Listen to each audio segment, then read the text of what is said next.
मुद्रास्फीति और अपस्फीति को स्पष्ट कीजिए। तो खास करके मुद्रास्फीति की बात की जाए तो मुद्रा के मूल्य में जो सामान्यतः परिवर्तन होता रहता है।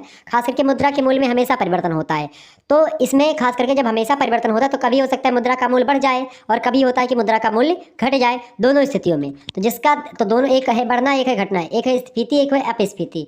तो जिसका मतलब कि जिसका देश के उत्पादन में, उपभोग में, वितरण में, रोजगार में खास करके बहुत ज़्यादा प्रभाव पड़ता है, व्यापक प्रभाव पड़ता है। मुद्रा के बढ़ने पर भी बहुत ज़्यादा प्रभाव पड़ता है, गतिविधियों पर, आर्थिक क्रियाओं पर, और खास करके मुद्रा के घटने पर भी, दोनों क्रियाओं में। ऐसे मुद्रा का मूल्य अगर बढ़ जाता है तो क्या होगा? मुद्रा के मूल्य बढ़ने से क्या होगा? पैसा कम आ जाएगा, मतलब वस्तुएं सस्ती हो जाएंगी। जब मुद्रा का मूल्य बढ़ जाएगा तो वस्तुओं का मूल्य सस्ता हो जाएगा। ठीक है, ये समझ रहे हैं ना पूरी बात हमारी? तो जैसे मुद्रा का मूल्य कम हो जाएगा तो वस्तुएं सस्ती हो जाएंगी, अगर मुद्रा का मूल्य बढ़ जाएगा तो वस्तुएं महंगी हो जाएंगी। इस समय क्या है? वस्तुएं महंगी हो रही हैं, इसका मतलब क्या है? मुद्रा का मूल्य घट रहा है। आपके पास, बहुत सारे लोगों के पास 100-200 रुपये आजकल मामूली बात हो गई, बच्चे लेकर के घूमते जेबों में।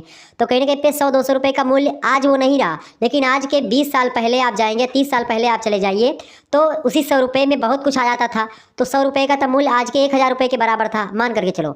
तो कहीं ना कहीं पे आप यह देखते हैं कि मुद्रा का मूल्य जब बढ़ता है तो वस्तुओं का मूल्य घटता है। ठीक है, तो पहले जो है 10 रुपये किलो गेहूँ होता था, 5 रुपये किलो गेहूँ होता था, आज 20 या 25 रुपये किलो गेहूँ है। ठीक है, इसी प्रकार से आप देखते हैं पहले जो कुर्सी आप 200 रुपये में खरीदते थे, आज वही कुर्सी आप देखते हैं 400-500 में खरीद रहे हैं। तो कहीं ना कहीं पहले कम दाम में बहुत सारी वस्तुएं मिल जाती थी, आज ज़्यादा दाम में वही वस्तुएं मिल रही हैं। तो महंगाई बढ़ रही है, इसका मतलब क्या है कि मुद्रा के मूल्य में गिरावट आ रही है। बिल्कुल ठीक बात है। तो यही चीज़ होती है, इसका उपभोग पर, वितरण पर, रोजगार पर, सभी पर प्रभाव पड़ता है।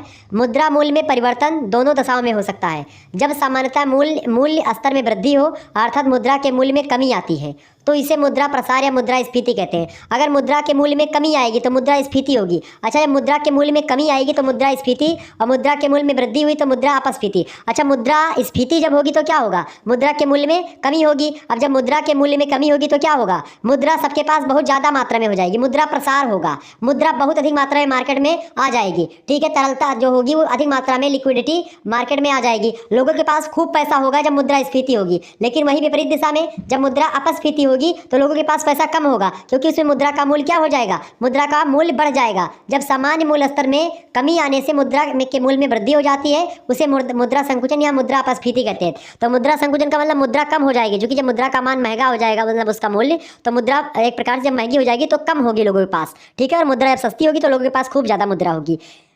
बहुत देश, जैसे कि आप देखिए पाकिस्तान के मुद्रा का मूल्य कितना ज़्यादा, बहुत एक प्रकार से घट गया है, तो वहाँ पर सबके पास मुद्रा तो है, लेकिन आप देख रहे हैं कि चीनी वहाँ पर बहुत ज़्यादा 250-250 रुपये, 150 रुपये किलो चीनी बिक रही है, आटा 200 रुपये, 250 रुपये किलो। तो ये सब कहीं ना कहीं पे क्या है? ये सब मुद्रा क्या है? प्रसार हो गया है। तो ना तो ज़्यादा मुद्रा प्रसार ठीक है और ना ही मुद्रा संकुचन ठीक है। मुद्रा प्रसार को मुद्रास्फीति कहते हैं और मुद्रा संकुचन को मुद्रा अपस्फीति कहते हैं। समझ में आ गई बातें?